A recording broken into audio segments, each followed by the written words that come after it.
The views expressed and the opinions given by the individual host and their guests do not necessarily reflect those of Para X, its affiliates, or its sponsors. I'm horror author T. Fox Dunham. And I'm horror author and filmmaker Phil Thomas. And tonight we're asking you... What are you afraid of?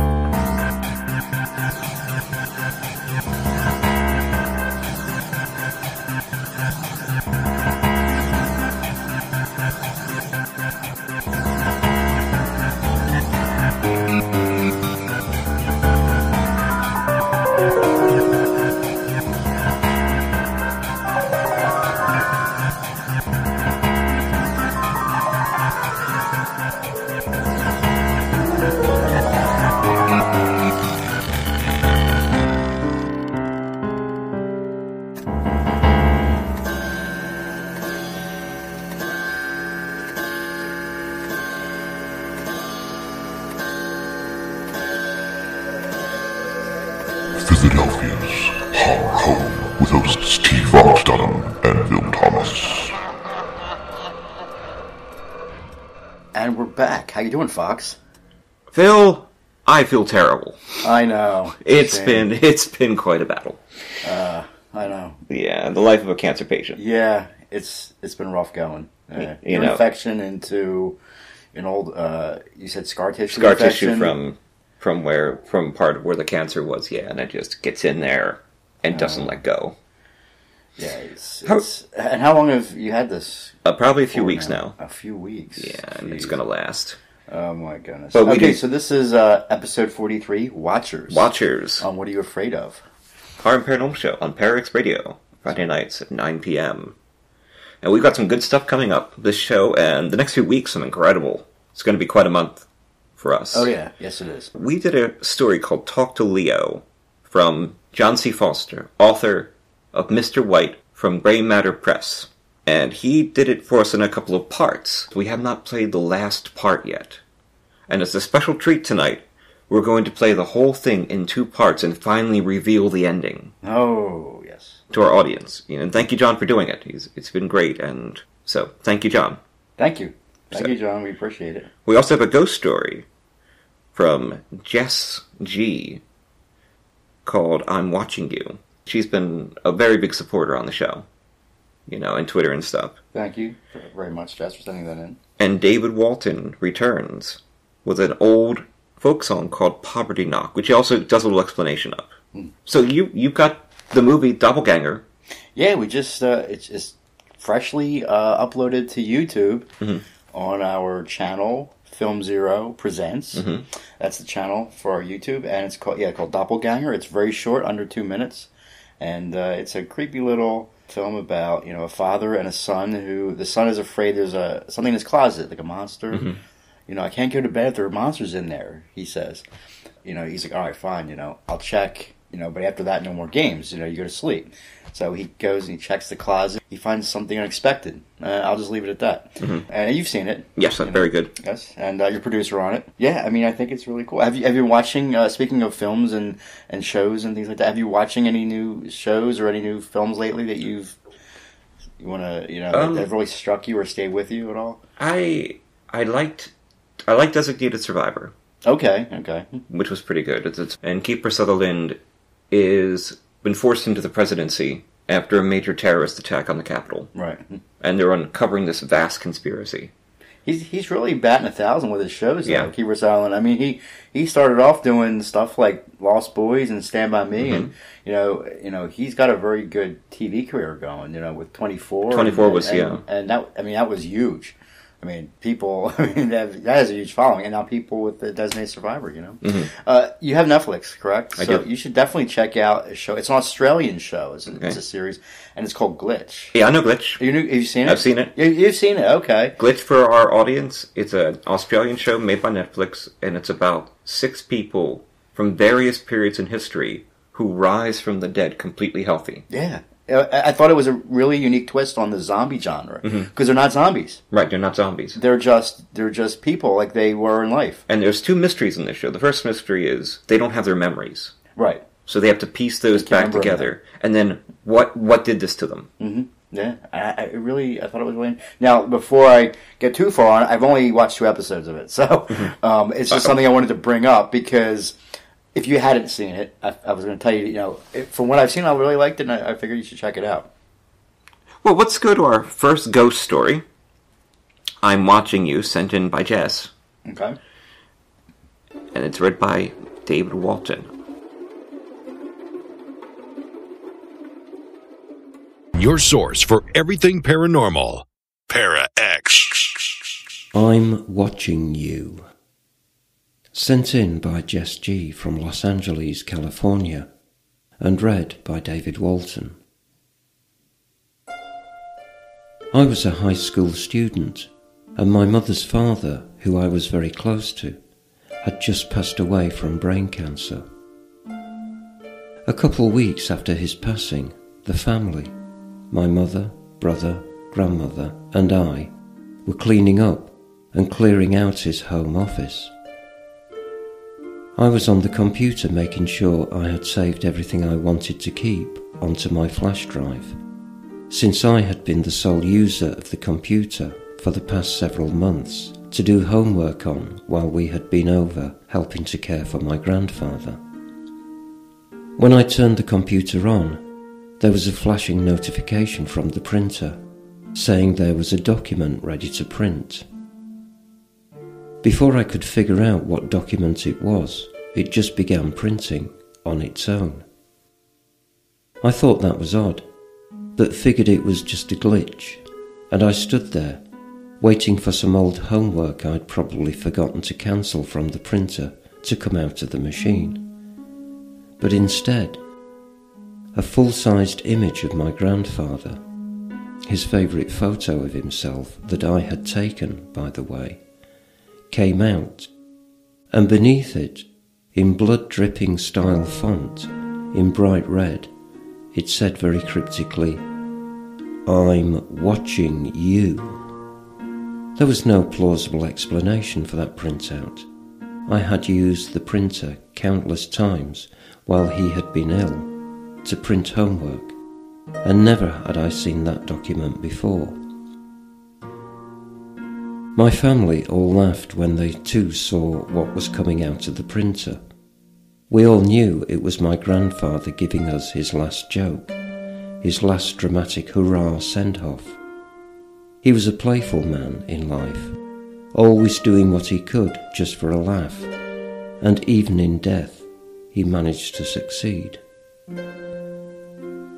Jess G can be found on Instagram at muse.of.vulnerability or Twitter at obscurious muse of vulnerability at gmail.com.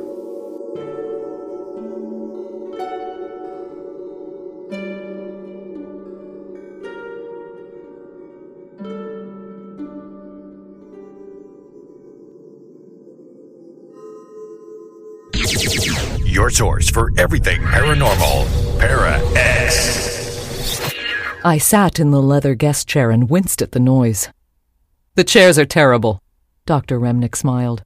"I like to think it gives me an edge." My answering grin must not have sold itself as genuine, and Dr. Remnick's own smile faded a bit. First rule of psychotherapy is that we sometimes need to see someone, too. "I thought the first rule was never sleep with the patient," I said. "Whoa, we're not here to read from the virtuous therapist. Takes all the fun out of things." He leaned back and his chair creaked its welcome to his weight. "How are you, David? I assume you haven't stopped by just to give me an early birthday present." I shifted, ignoring my own chair's awful noises, and stretched my lips in another unconvincing smile as I placed a small box on Dr. Remnick's old-world desk. He raised one black eyebrow and opened it, tipping the box until the plastic novelty item slid onto his desk, chattery teeth that snapped closed upon impact and slowly opened again. "I'd like to talk to you about a patient of mine, or rather, about a recent session we had." I gestured at the chattery teeth. But I would like you to take this after I leave and render it into atoms." The smile leached away from Dr. Remnick's saturnine features, and the raised eyebrow retreated into position. "Destroy the fucking thing," I said, my expression finally achieving honesty. "And don't tell me how." "Why don't you tell me about the session?" I pushed back my sleeves and fumbled cigarettes out of my pocket before remembering where I was and stuffing them back inside my jacket. His name was Leonid Prokofiev, but he asked to be called Leo. My mother called me Leo. 40 years old, and he goes by what his mother called him. He was a small, economical man, neatly dressed in a gray winter coat and a narrow-brimmed hat. He entered my office without speaking and sat, knees together, setting a rather large case of some kind down beside him. Everything about him spoke of a tidy mind, and he had already scheduled a session for the following week. "How are you, Mr. Prokofiev?" I asked. He murmured something and reached into his left coat pocket to produce the same set of plastic chattery teeth I brought today. And very much as I did with you, he asked me to get rid of them, though his low volume and accent challenged my listening skills. "Mr. Prokofiev, you'll have to forgive me," I touched my ear. "But my hearing isn't what it used to be. Could you speak up just a bit?" He held up his left hand in a halt gesture and undid the metal catches on the boxy case by his side. I have to tell you, I've been a therapist for 15 years, but this was a first.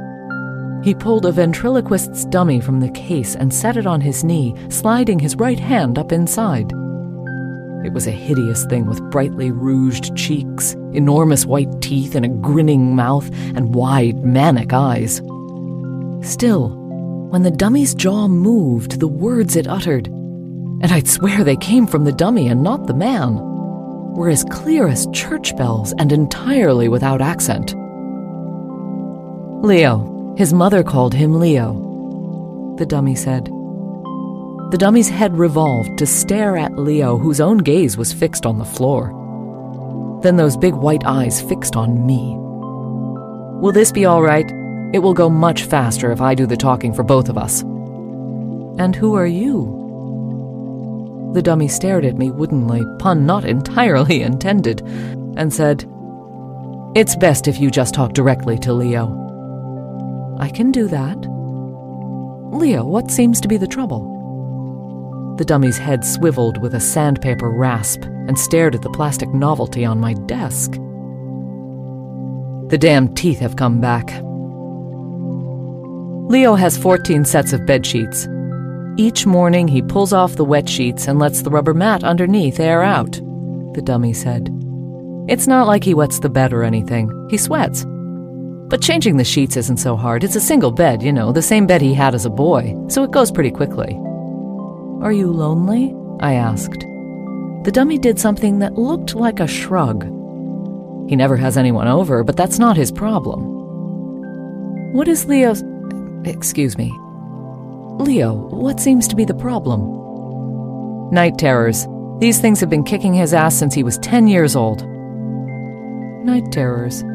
I'm conversant with the literature, of course, but this was my first actual encounter with true terrors, and I asked Leo if he had ever seen a doctor about them in the past. "Sure he did," the dummy said. "He saw Dr. Mapes after his stepfather was killed, and then Dr. Baum."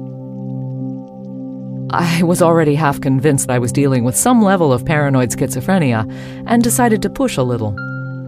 "How did your stepfather die, Leo?" "They killed him," the dummy said, and cocked its head when I stared at Leo. "Not him. Them," it said, wooden jaws clacking. I glanced at the novelty teeth and shifted my eyes over to the dummy. "Why don't you tell me your name?" I said. "It's better if you just talk directly to Leo." "He was a drunk and a cheat and never liked Leo," the dummy said. "Used to knock him around to toughen him up, the son of a bitch." "Did the night terrors start when he came into the picture?" The dummy did that odd shrugging movement again. "Beforehand. That's part of what the old man didn't like about Leo." Did all the normal asshole things like smashing Leo's nightlight, locking him overnight in the closet. Leo's mother tried to help, to draw him out. Even bought him a magic set when the kid actually showed interest in something. But the night terrors didn't go away, and Leo started to walk around like an old man. A kid 10 years old with bags under his eyes and lines on his face. His mother finally threw the bum out and got a restraining order against him. What was his name, the stepfather? I picked up a pencil. We don't speak his name, the dummy said. I'm not sure how a dummy can lose its smile since the expression was painted on, but its wide mouth had stretched that single millimeter that transforms a grin into a grimace. I remember feeling the goosebumps on the back of my arms, even though the heater was ticking away in the corner. The stepfather came back, didn't he? I said. Leo nodded, and the dummy spoke. He came back the same night Leo's mother died.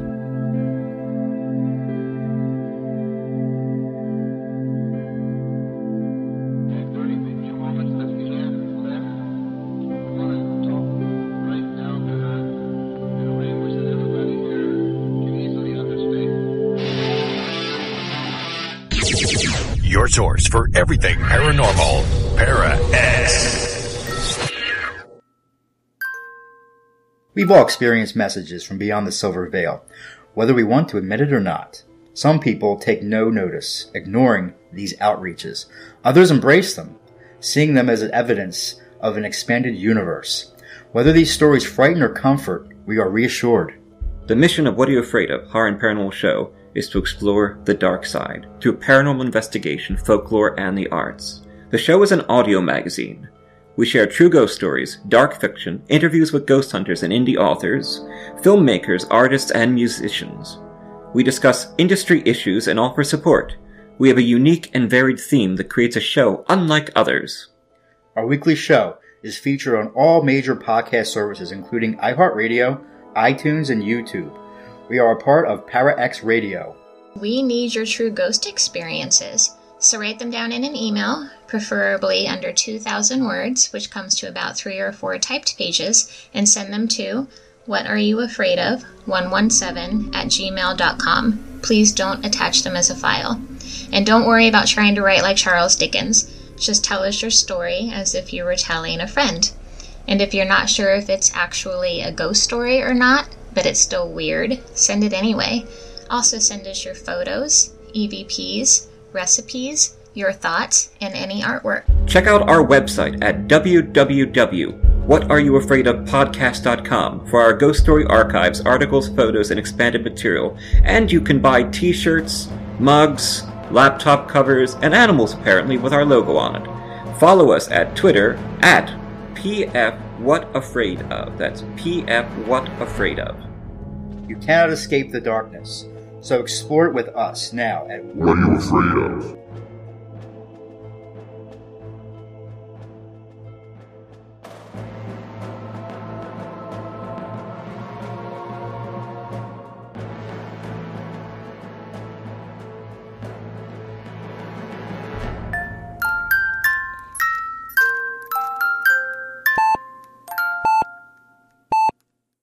Mercy, a new horror medical thriller from author T. Fox Dunham, published by Bloodbound Books. Based on the author's horrific battle with a rare form of lymphoma that involved intense chemotherapy and radiation, Fox turns the horror of his experience into terror on the page. William Saint is dying of cancer. On most days, death seems like a humane alternative to the treatment. Stricken with fever, William is rushed to Mercy, notorious as a place to send the sickest of the poor and uninsured to be forgotten, and finds the hospital in even worse condition than his previous visit. Willie's memories faded. He grabbed his sack head, the sack head of the scarecrow, picking at the exposed chicken wire to hold them in. However, the memories fell out of the holes in his face. They wormed and crawled from the leather flesh and the old clothing of the scarecrow, then squirmed and wiggled down his body. The grounds are unkempt, the foundation is cracking, and like the wild mushrooms sprouting from the fissures of decay around it, something is growing inside the hospital. Something dark. Fangoria gives Mercy 3.5 out of 4 skulls. Dunham has channeled his many brushes with the other side into the exquisitely rendered lyrical supernatural hospital thriller Mercy. It's feeding on the sickness and sustaining itself on the staff, changing them, and now it wants Willie. Come now, Mr. Saint. Just a little more of that sweet milk. So salty and so good. You won't miss it. And we ever do so like our delicacies here at Mercy Hospital. Part medical horror, part supernatural suspense, Mercy is a hard-hitting fever dream of a novel. I enjoyed the hell out of it. Tim Wagner, author of The Way of All Flesh and Eat the Night. Available from Amazon, Barnes & Noble, and bookstores everywhere in both print and digital versions. Life is an addiction. Let go. Let it all burn. We have an amazing guest coming up on the next couple of shows. Yeah. I cannot wait for this. Galen Chauncey. Yeah. She's the real deal. She's pretty intense. She is definitely the real deal. We have a 2-part episode where we interview her. She's a paranormal author and ghost hunter and investigator down in Virginia. And I mean, she's really well connected, too. Yeah. She really is. She is someone that you definitely want to hear from. I think you guys are going to, really love our episodes. It's really intense stuff, even if you believe it or not. Right. It's really intense and good stuff. And entertaining. Yes, very She's an entertaining person. Mm-hmm. So, you guys will love it. We're going to be starting to appear at First Fridays in Lansdale coming up. I can't wait. Over at Comic Zen in Lansdale, PA. Yes. Yeah. So we'll be setting those up. Come down and tell us your stories and find out information about that on the website. The weather's breaking, and it's time to get out. It's beautiful out. It is. We'll be fishing, playing mini golf soon. I can't wait. I know, and let's do some ghost hunting. Let's do some ghost hunting while we're mini golfing. Well, that haunted mini golf. Yeah. Why not? Right? That's incredible. What about haunted fishing? Haunted fishing. See, that just combines 2 areas of my world. I know, fishing and ghosts. Right. Mm-hmm. I've been reading about ghosts in Philadelphia. Mm-hmm. Some of the older cemeteries, and do you believe that the older a building gets, the more of a chance it can be haunted? I do believe that, and I think old buildings, houses, structures, they're associated with hauntings. Mm-hmm. But the question is why? I mean, why is something, just because it's older, have more of a tendency to be haunted? As a shaman working in shamanic work, we have a tendency to believe in the genus loci, the spirit of the place, and that homes have their own internal bubble of energy, mm-hmm. and that they have memories too. Mm-hmm. Right. And that so many things that people aren't seeing aren't ghosts, they're reflections, echoes through time. Okay. Right. So they're not actual ghosts that are actually there. Not always. Sometimes it's just residual haunting, I guess you call it, right? It's like residual haunting. It's like in Gettysburg, the hospital scene that appears in the one college. Right, okay. I've heard about that. And you see reenactments happen. Yeah. Do you see there are different kinds of ghosts. There are the ghosts that interact with you mm-hmm. and know you're there. And then they seem to be these recordings that play out. Mm-hmm. Right. Scenes in history of things that have happened that play again and again and again as if we were watching them in the past. Right. And is it just a psychic thing? Are people picking these things up with their antenna? Mm-hmm. Or is there places in time where things are thinner, where the fabric of space-time is thinner? Right. Going all Doctor Who. Yeah. By the way, new Doctor Who series starting. I got to see the first episode. Got me a cheesesteak. Put on Doctor Who. Loving Peter Capaldi. Ah, nice. How is it? It's fun. Yeah. It's always good. Yeah, they do a good job. That's the new show. That's the new series. Okay. Has just started. So, and pretty soon we'll have another Doctor. Oh wow. Yeah. That's pretty cool. I'm the wrong person to talk about Doctor. I have no idea. Okay, we're going to start doing some Doctor Who. Yeah. I know there's a TARDIS in there somewhere. Mm-hmm. Time space machine, yeah. Yeah. And he's an alien. And that's about all I know. I know they talk about it on Big Bang Theory and mm-hmm. stuff like that, but I've never really watched it, If you could pick any place in the world to investigate as a paranormal investigator, what would that place be? What's your top 3? Ooh, okay. Any place in the world. Yeah. I would say, I don't know the name of it, but there's an old castle that my ex-girlfriend went over to Italy. She said it was like 600-700 years old or something like that. And really, really old castle, and she said she, felt some things in there, and it's rumored to be very haunted. I wish I knew the name of it, but I would definitely like to check that place out, because I remember when she was explaining it to me, I was like, oh man, I would love to go there sometime and just see what that's like, Also, another place I would like, and I know I'm kind of limiting myself, but a place I went to as a kid, it was an old abandoned house. I mean, my cousins took me there, and they kept saying how haunted it was and all this stuff, and I remember hearing things. I don't know if it really was haunted or not. They just kept telling me it was haunted.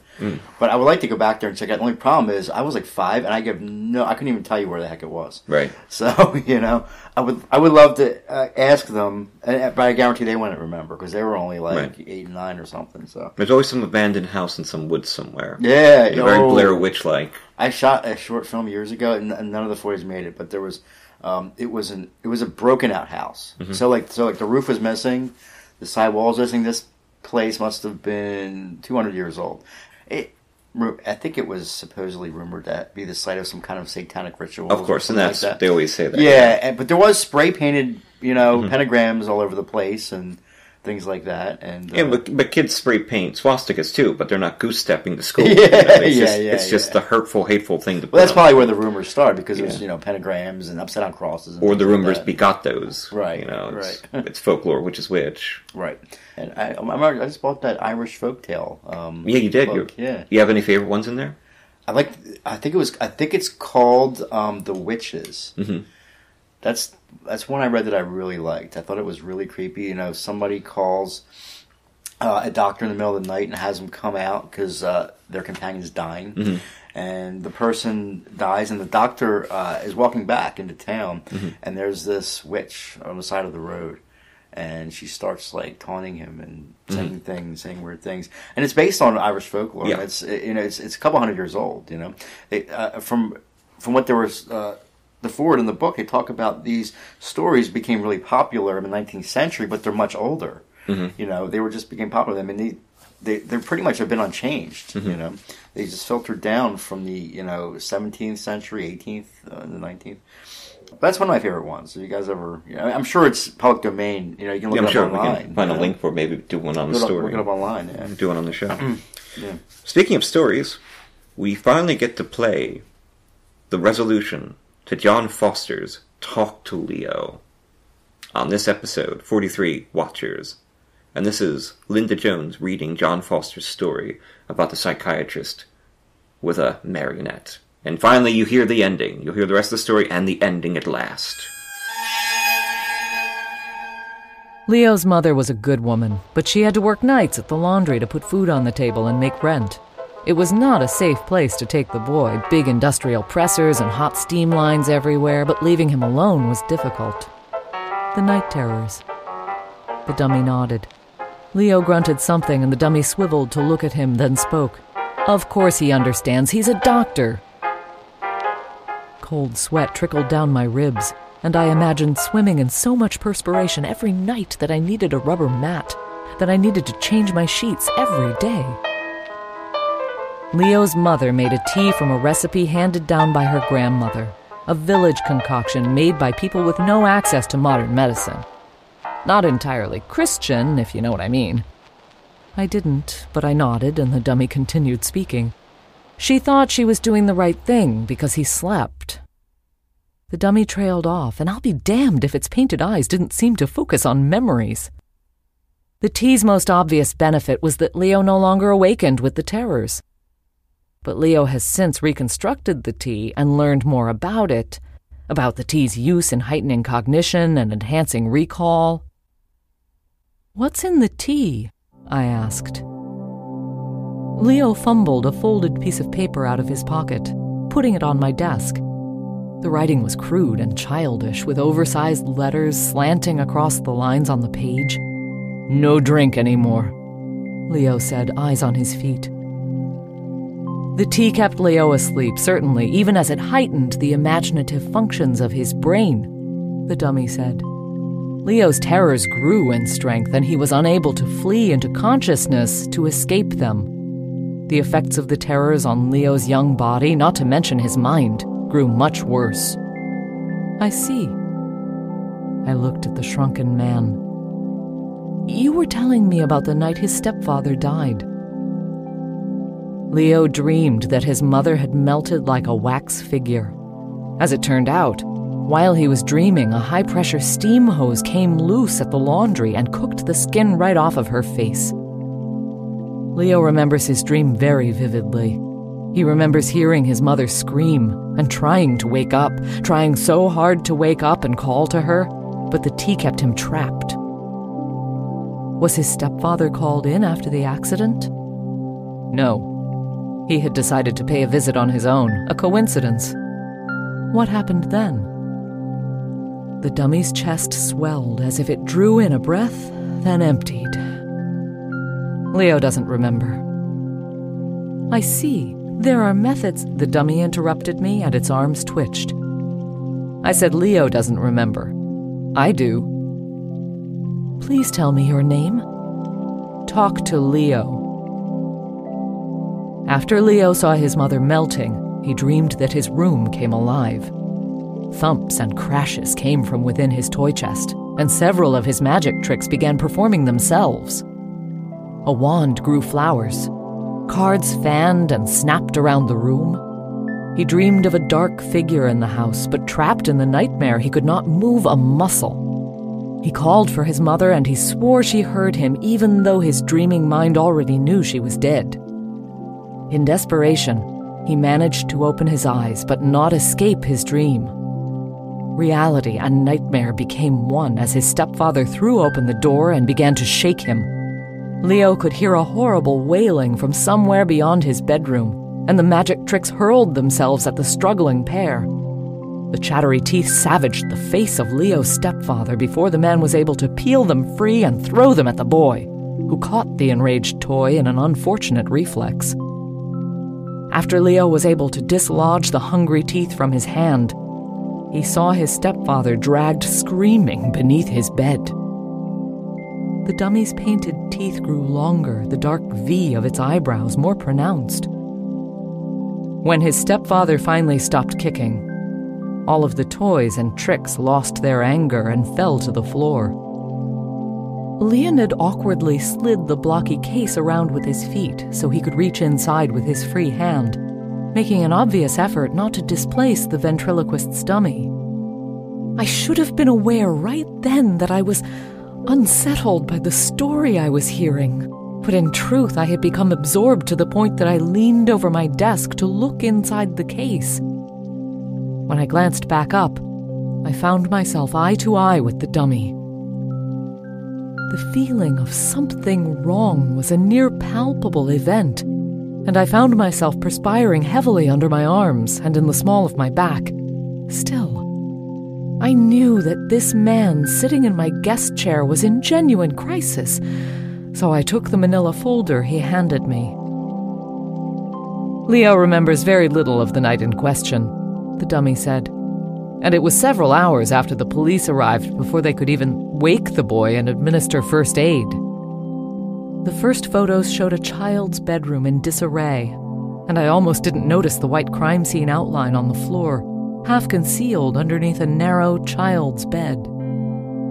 Leafing back through the photos revealed more shots of the room, a broken mirror, the boy's magic set scattered across the floor, a broken bedside lamp.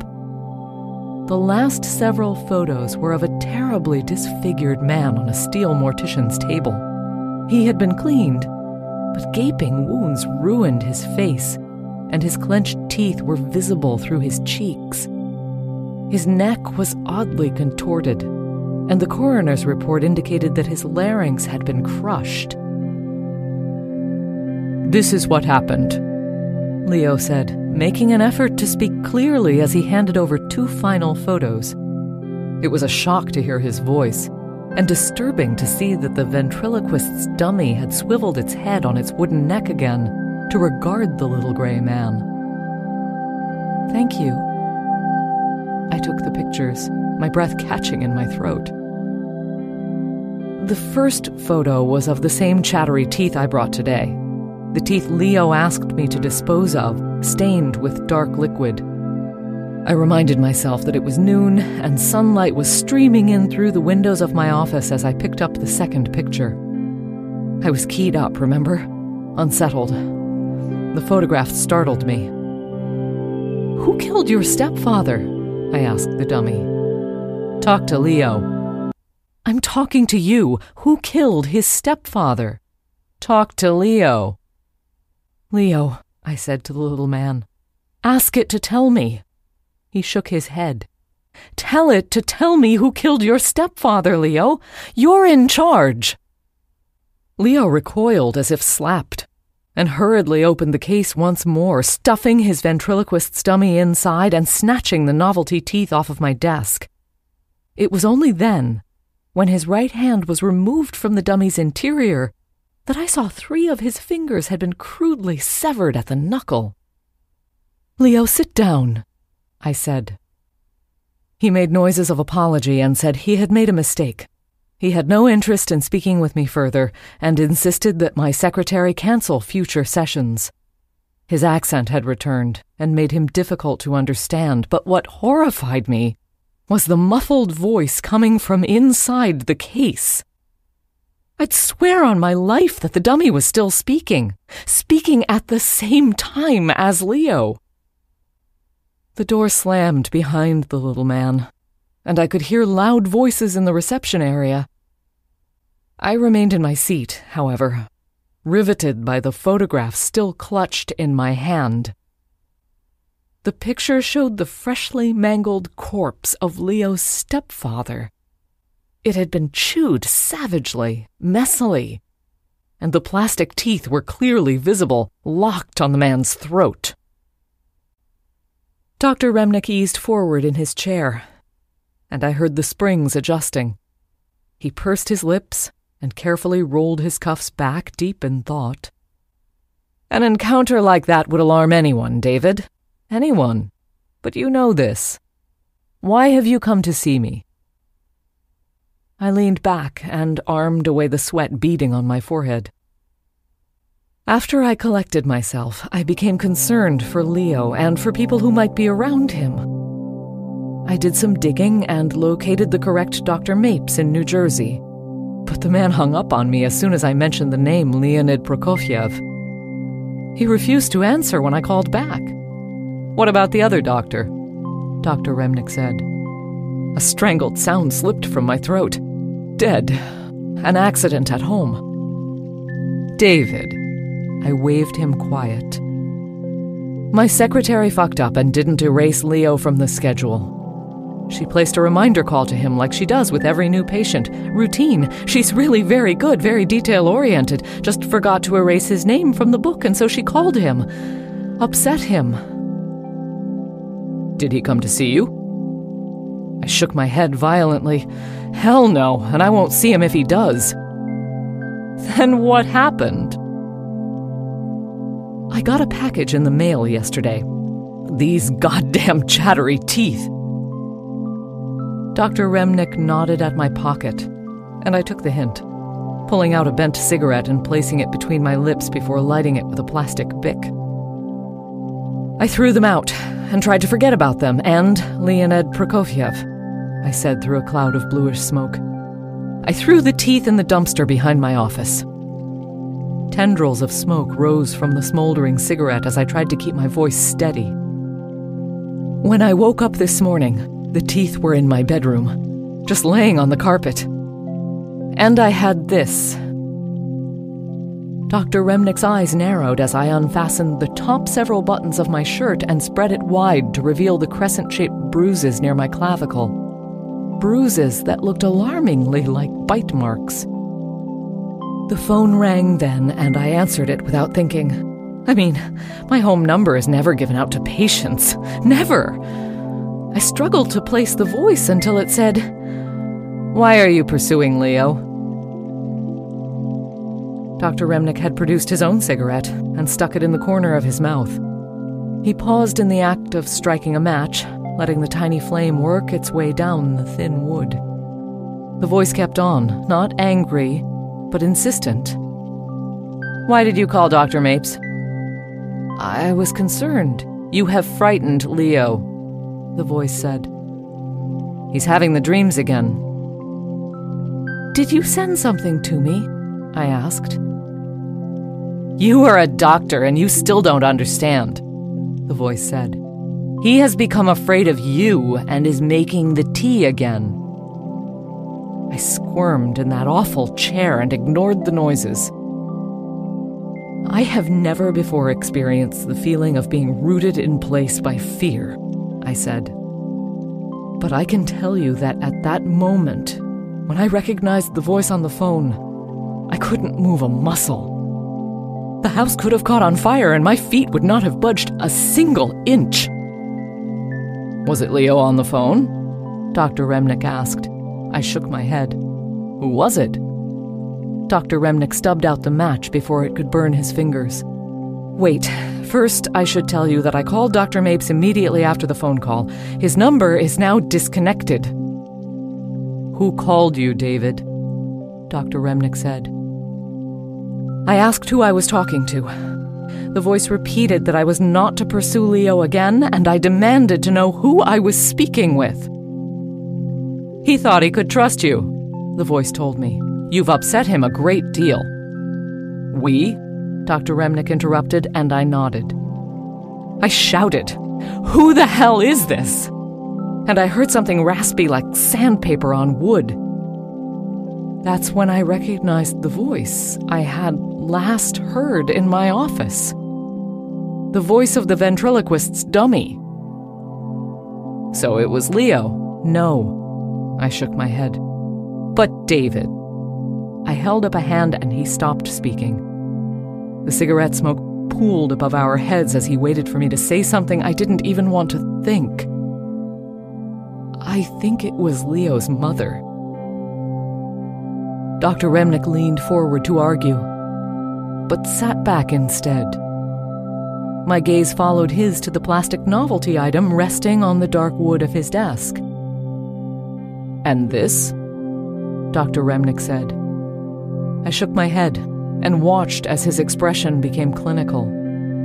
I wondered what he saw on my face as I picked up the chattery teeth and turned them over in my hands. I placed the teeth back down on his desk with some care, but must have jarred an internal mechanism. A full second after I withdrew my hand, the teeth clacked together, once. All I know is that Leo is suffering from night terrors again, I said. And this time, he's afraid of me.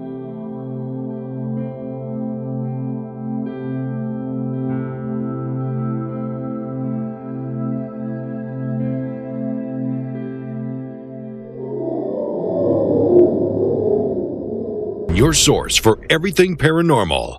Para X. Are you haunted by shadow people in the middle of the night?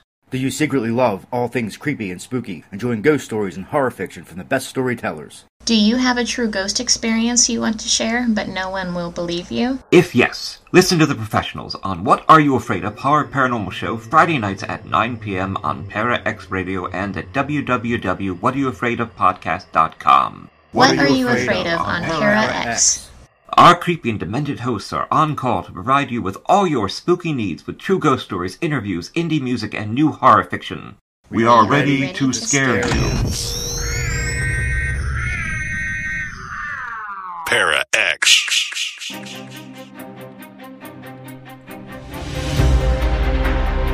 My name is Greg Bakken. I'm a writer, a producer, and a paranormal investigator. My favorite way of communicating with spirits is through using the spirit box, also known as a ghost box. I invite you to listen to me every Wednesday at 10 p.m. Central for interviews with people in the paranormal community and beyond. Plus, I will also include as much of my spirit box evidence as I can during my show. My name is Greg. Can you say Greg? Can you say Jeff? Greg. Jeff. Join me every Wednesday at 10 p.m. Central Time for Minnesota Ghost Box, only on Para X Radio. Wonderful stuff from John Foster, and that ending just smacks you in the head. Yeah, I'm glad we finally revealed it. Finally, we wanted to get the most we could out of it. Coming. Yeah, we just wanted to get the most we could out of it, and hey, we did. Yeah, we did, and thank you, John, for sending us that piece. And he's going to be going around New York City and getting some more ghost commentary for us. Right. One of our roving reporters in parajournalism. And your movie, Doppelganger, could be found at your channel on YouTube, which is... It's Film Zero Presents. And you can also find a direct link to that. And there's a lot of content on there, right. Not just that film, but there's quite a few. www.whatareyoufraidofpodcast.com is where you can also find a link to that, and also more information about the website, more information about our guests, our content, and our Ghost Story Archive. That's right. Which does something that other Ghost Story Archives don't do. We have all our voice actors recording the various stories on there. So you can either read the story or you can listen to it. Yeah. Audiobook. We've got quite a few on there now. And we'll be bringing some more in every week. And we put all of our... Every ghost story we do goes up there. Yeah, that's right. And what have... we were just talking about my doppelganger. What have you been working on lately? I've been finishing up a short story. I've not been able to do too much writing. Mm-hmm. I've been sicker. It's been more stressful. Right. More stressful gets more sicker than I am. And the show's taken up a lot of my energy. But... So I made it a goal to write for this military sci-fi thing coming out. Okay. And the deadline is at the end of the month, and I'm now in the editing process. Oh, nice. So I'm doing that. That's very cool. And I've just been sort of... I want to read it. Thank you, I appreciate that. Yeah. I've been sort of focusing my energy there. That's great. Just again, because I've been so sick, and it's been so tough. And so it's been required a lot of self-discipline to get this done. And I have work coming out. I have a short story in the new anthology from... Bloodbound Books. That's cool. Which I'm very proud to be in. What's that called? The anthology is called Dead on Arrival 3. It's gory horror stories. And the short story is called The Broken Hearted. And it's all about love that is too perfect. And how humans aren't designed for it. Ooh, they're not. Right, and it drives them to rage. And that'll be coming out soon. I'll have links for that on the website. That's very exciting. Through Bloodbound Books. Yeah, and working on some other novellas for the future. Just... trying to ease myself back into it. That's great. That's great. I want to read some of it. Do you have any horror movies coming up that you want to see? Yeah, well, there's a couple. I don't know horror movies per se, but I'm looking forward to Guardians of the Galaxy Volume 2. Yeah, we'll probably be seeing that together. Yeah, we should. Tightwad Tuesday. Yeah, definitely. We should definitely check that out. But there is a horror game that I'm looking forward to. It's coming out, I think, next week. What's that? It's Outlast 2. Okay. It's supposedly. Oh man. Anyone who wants to check that out, check out a trailer. There's a PS4 and I believe an Xbox One demo. Mm-hmm. I played through the demo. I was like, wow. Like, yeah, it's up there with Resident Evil 7. Like, as far as the fear factor goes and the scares, it's really terrifying. I was like, it's cornfield and then these like backwoods like I was like, oh my god, it's really scary. And the opening I was really surprised by the opening because it seemed really risque to me, like for a video game. Mm-hmm. The opening is it's some pretty graphic stuff. I'm not going to give it away, but then the title Outlast comes in, and as it comes in from the screen, the T in Outlast starts turning upside down, and then it goes completely upside down. Wow, like an upside down cross, which I've never seen in a game before. Right. Yeah, that's a bit intense. Yeah. It is. Yeah. Mm-hmm. Well, but I'm looking forward to that. It's been a quick show for us. We have a lot of content this show, and then we come back next week with 44 Boogeyman. Yes. With Galen Chauncey. Yeah, I'm looking forward to that. That's going to be great. We've got some great content coming up. But we close the show with a new folk song. Well, obviously, a new rendition of a folk song called The Poverty Knock, from British folk singer David Walton, and he explains the song a little bit in a preamble too. And he's just such a talented performer. And he's got a fan club, as he talks about, because he gives us a little message that he recorded for the show. Right. So we will be back with episode 44, Boogeyman. This has been episode 43, Watchers. I'm T. Fox Dunham. And I'm Phil Thomas.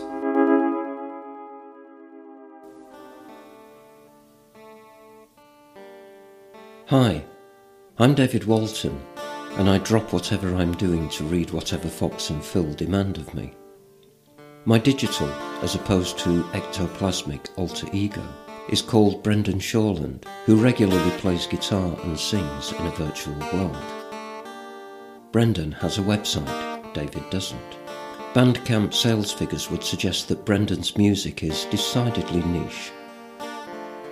If you want to be in the vanguard of support as Brendan heads towards global domination, just put Brendan Shawland in your favourite search engine, and you'll find his website very close to the top.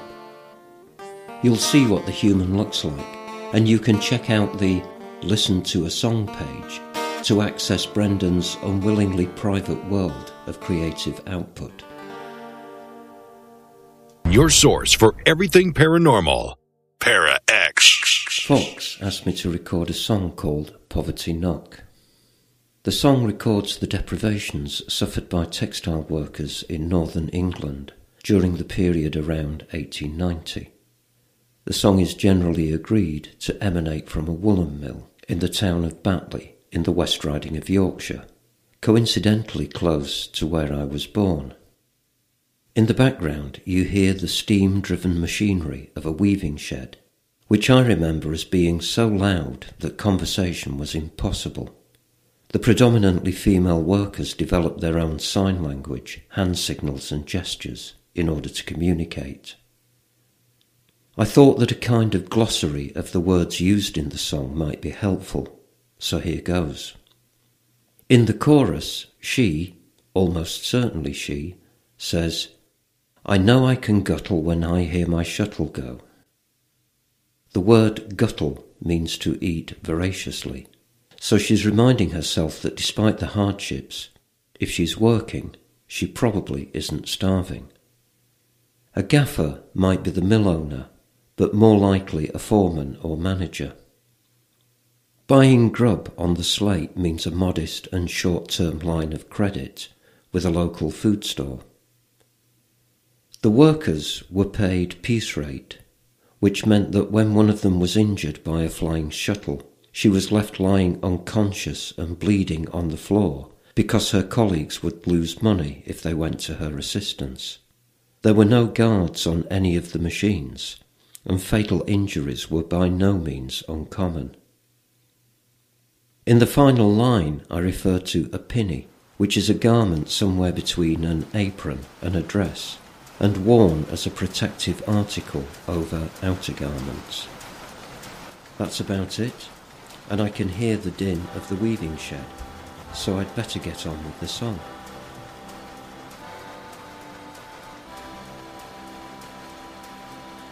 Poverty, poverty, knock.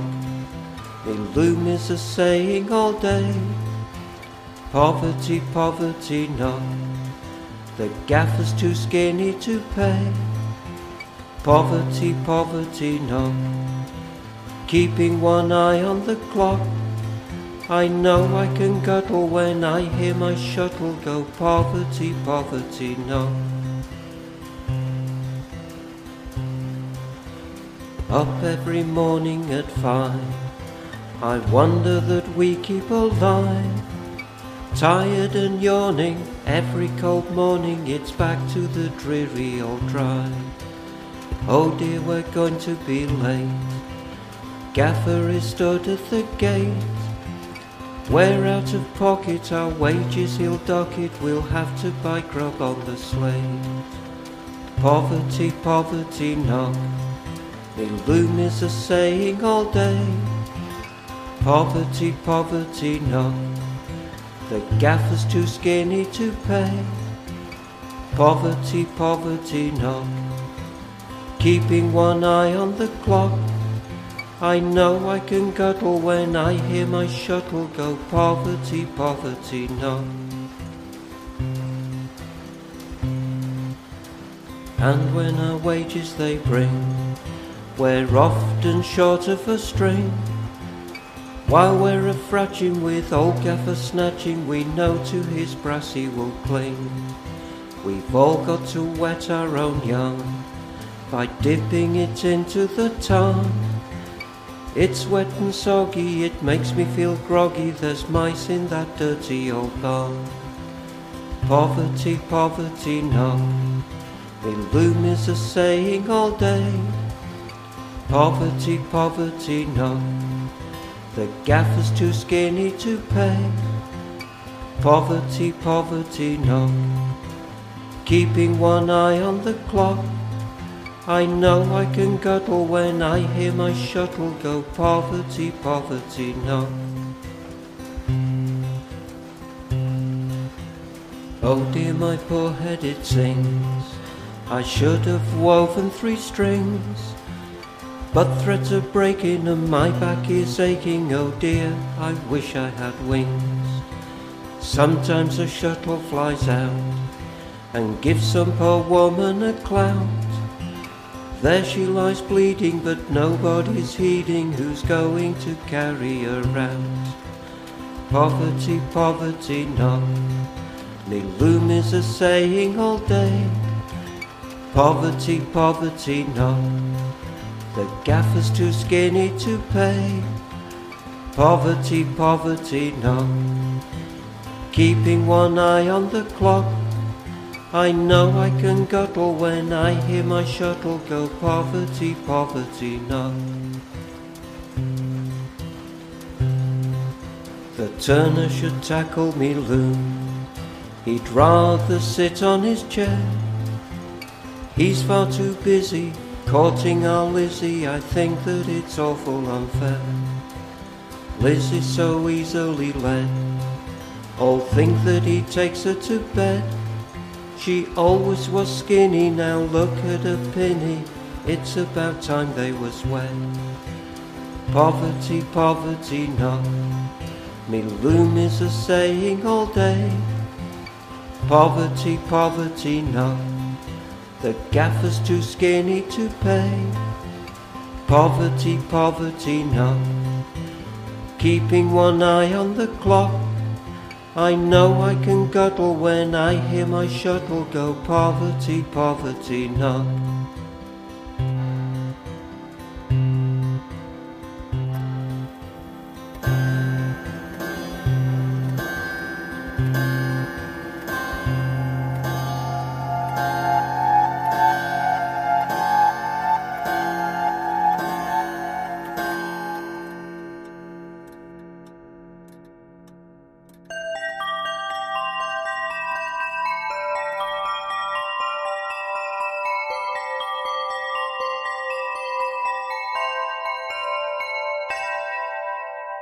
T. Fox Dunham lives in Philadelphia with his wife Allison. He's a lymphoma survivor, cancer patient, modern bard and historian. His first book, The Street Martyr, was published by Gutter Book. A major motion picture based on the book is being produced by Throughline Films. Destroying the Tangible Illusion of Reality or Searching for Andy Kaufman, a book about what it's like to be dying of cancer, was recently released from Perpetual Motion Machine Publishing, and Fox has a story in the Stargate anthology, Points of Origin, from MGM and Fandemonium Books. Mercy was recently released by Bloodbound Books. Fox is an active member of the Harvard Association. He's been published in hundreds of short stories and articles, and his motto is Wrecking Civilization, One Story at a Time. Phil Thomas resides in the suburbs of Philadelphia and is an author and filmmaker. His screenplays have been produced into feature films such as False Face and Always from Darkness that are available in major retailers such as Best Buy and Target, as well as availability on Netflix and Amazon On Demand.